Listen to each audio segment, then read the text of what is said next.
Assalamu alaikum. Dear viewers, in this video you will learn that how to reset your AutoCAD.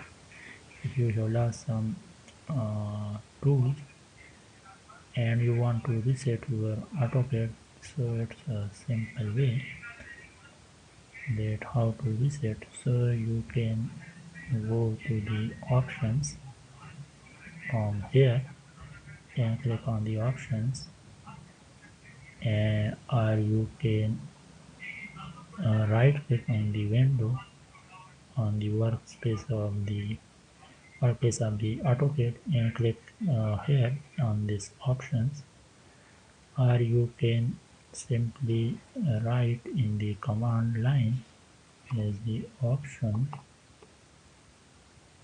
when enter. So these options dialog window will open, and here you will click on the profiles, and in the profiles you can see this is the reset option. So when you click here, a small dialog window will open, and it requires that either you want to reset or no.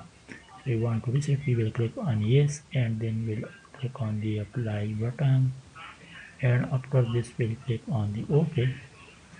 So your AutoCAD is now being reset. So this was all about that how to reset your AutoCAD.